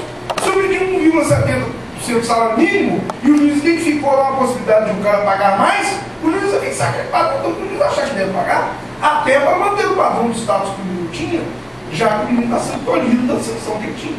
Diga, pai. Doutor, em relação à atenção quando ela fixada aí no futebol, o problema que eu vejo na hora de executar os alimentos quando o orientante está desempregado. Antes mesmo de trabalhar aqui, hoje já decidi fazer um cliente meu que foi preso, ele falou, mas doutora, eu fiquei 3 meses desempregado, 25% de nada é nada. A conta aí. Fixa, tem uma tradição, né, que acaba que a gente resolve pelo valor da última. Eu não acho muito justo nesse ponto. A pergunta colega em cima da questão da fixação ser feita em percentual, o cidadão perder o vínculo empregatício, portanto, perder a condição salarial e automaticamente perder a proporção do salário. Mas aí nós temos 3 questões a respeito. A primeira, justamente na execução, o que vai ser considerado, eu vou fazer aqui uma analogia que não é muito boa, não, mas é bem explicativo. O Detran hoje, ele está no Código de Trânsito brasileiro. Se você não informar o seu endereço, a mudança de endereço para o seu domicílio, para poder receber o seu documento de trânsito, e não receber os documentos de trânsito porque ele não mudou o endereço no Detran, automaticamente você já está punido e presumo que você concorreu, você deu aso àquela infração, porque você não alterou o seu endereço. Assim como também acontece com os alimentos. Se a pessoa perdeu a capacidade de empregado, de vínculo empregatício, e não a modificou junto ao seu processo alimentício, dizendo, senhor juiz, eu não posso mais pagar 30% do salário, porque eu não tenho salário. Agora eu estou desempregado. Se eu estou fazendo uma atividade informal, eu posso até dizer para o juiz, olha, agora eu estou vendendo laranja no sinal de trânsito e eu posso pagar meio salário. Isso é revisional de alimentos. Eu estou mudando o quanto. Agora, mudar de percentual para o mesmo valor equivalente em salário mínimo, isso não é revisional. Isso é uma simples modificação de cláusula, que pode ser pedida até mesmo, tem sido admitido muito, dentro dos próprios autos, se os autos não tiverem findos. Processo de alimentos, segundo o artigo 15 da Lei 5478, ele transita só formalmente. Os alimentos nunca transitam materialmente. Nunca, porque eles podem ser revistos a qualquer tempo. Então, automaticamente, perdi meu emprego, comunico ao juiz. Você vê, só está aqui meu termo de rescisão, já foi descontado o percentual sobre o meu TRCD, sobre o meu termo de rescisão contratual do trabalho, e aqui está a minha disposição de dizer ao senhor que eu pagava 30% do meu salário era 2 mil, então eu pagava aqui R$600. E agora eu posso continuar pagando R$600 porque eu estou trabalhando informal. E isso dá 0,92 ou 93% do salário mínimo. E é o que eu posso pagar daqui para frente, juiz, perfeitamente. Então chame a outra parte para poder dizer a respeito, né? Vai chamar a outra parte, tal, diante da prova irrefutável, pelo menos assegura o que era devido. Se ele pretende modificar o valor porque perdeu o salário e não tem condição, ele tem uma ação revisional de alimento. Se ele não fez nenhuma coisa nem outra, é muito justo que a jurisprudência maciça vai interpretar que a última verba salarial que ele tinha seja a base de cálculo. Como hoje eu recebi um ano de escritório. O rito de prisão, inclusive, devia R$18 mil. O ano passado ele pagou 9, faltava 2 mil. Aí deixou de abrir para cá de novo, deixou sem pagar de novo. Assessor da Câmara Municipal, Belo Horizonte. Aí eu não tenho condição de pagar para o meu amigo, você vai ficar preso, eu não vou pagar para você. Você tem que pagar. Agora o que eu posso dizer aqui é tentar com a colega do outro lá, quando a gente fala da guerra. Eu posso tentar com ela lá para poder fazer um acordo, poder dividir. Você já tem que pagar do mês, já está disputando a tarde, quando ela passou a disputar de folha, está disputando do mês. Mas e o resto? Tudo atrasado. Pagar. Mas é justo porque a parte é imprevidente, a parte é relapsa, e a parte da ASA que seja cobrada assim. Agora, nós chegou a execução para ele, vai falar, ai meu Deus, não, a gente já está superado aqui comigo. Aí agora eu vou entrar com a revisional. É da agora para frente, nós vamos ter que falar disso aqui daqui a pouco. Tá? Então vamos lá. Depois então a reciprocidade. A reciprocidade é aquela que inverte a obrigação dos povos entre o obrigado, né, o alimentante e quem é o alimentário. Também que os pais podem pedir alimentos para os filhos, que eles ajudaram a criar, sustentar até a fase adulta, tornou-se universitário, conseguiu uma profissão e agora é o pai que fica doente, está velho e pode então pedir. Ou seja, independentemente da situação clássica, da idade, da doença, ela pode se verificar em outra situação, como por exemplo os cônjuges.